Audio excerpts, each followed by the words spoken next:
నిన్న రేవంత్ రెడ్డి గారు ఇక ఈయన కూడా ఏమైపోయిందంటే 3 నెలలు 100 రోజులు అయిపోగానే కేటీఆర్ గారు కేసీఆర్ గారు ఏం చేసినారో ఊళ్ళల్లో అంటారు కదా, వాళ్ళు అడుసు వీళ్ళు దొక్కిర్రని మళ్ళీ సేమ్ అదే లైన్ పట్టిర్రు అన్నట్టు కొత్త దుకాణం మొదలు పెట్టిండు మళ్ళా రేవంత్ రెడ్డి గారు కూడా.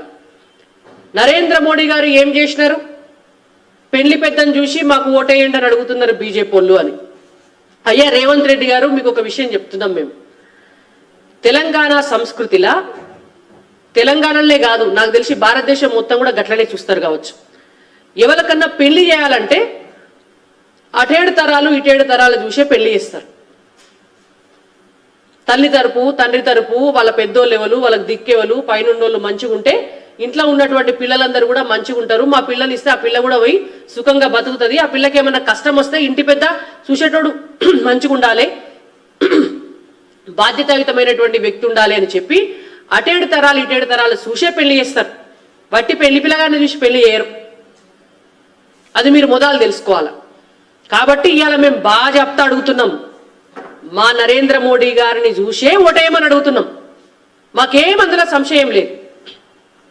నరేంద్ర మోడీ గారు భారతదేశాన్ని ఎంత అభివృద్ధి చేస్తున్నారో అది చూసే ఓటేయమని అడుగుతున్నాం.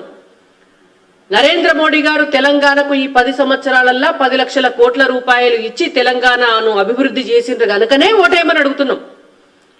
నరేంద్ర మోడీ గారు భారతదేశాన్ని ప్రపంచంలోనే నెంబర్ 1 గా నిలబెట్టేటందుకు ఆయన కృషి చేస్తున్నారు కాబట్టే అది చూసే ఓటేయమని అడుగుతున్నాం. ఇవాళ కాశ్మీర్ లాంటి సమస్యను కూడా సాల్వ్ చేసి పాకిస్తాన్ లాంటి దేశానికి కాశ్మీర్ మాదే అని ధైర్యంగా చెప్పగలిగినారు కాబట్టిగానే నరేంద్ర మోడీ గారిని చూసి ఓటేయమని చెప్తున్నాం. ముస్లిం మహిళలకు కూడా గౌరవాన్ని కల్పించాలని చెప్పి త్రిపుల్ తలాక్ ను రద్దు చేయించిండ్రు కాబట్టే అది చూసి నరేంద్ర మోడీ గారికి ఓటేయమని చెప్తున్నాం. మహిళలకు కూడా చట్టసభలలో హక్కు కావాలి అని చెప్పి 33% రిజర్వేషన్ కల్పించినారు కాబట్టే నరేంద్ర మోడీ గారికి ఓటేయాలని చెప్తున్నాం.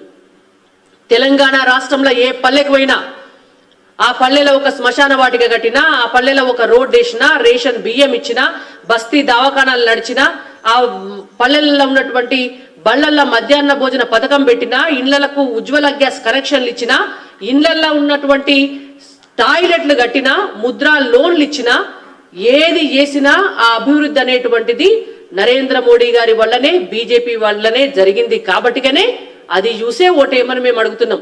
మాకేం అభ్యంతరం లేదు. కానీ రేవంత్ రెడ్డి గారికి ఏం అభ్యంతరమో నాకు అర్థం కాలే. అపరిచితుడు సినిమా చూసింటారు మీరంతా కూడా.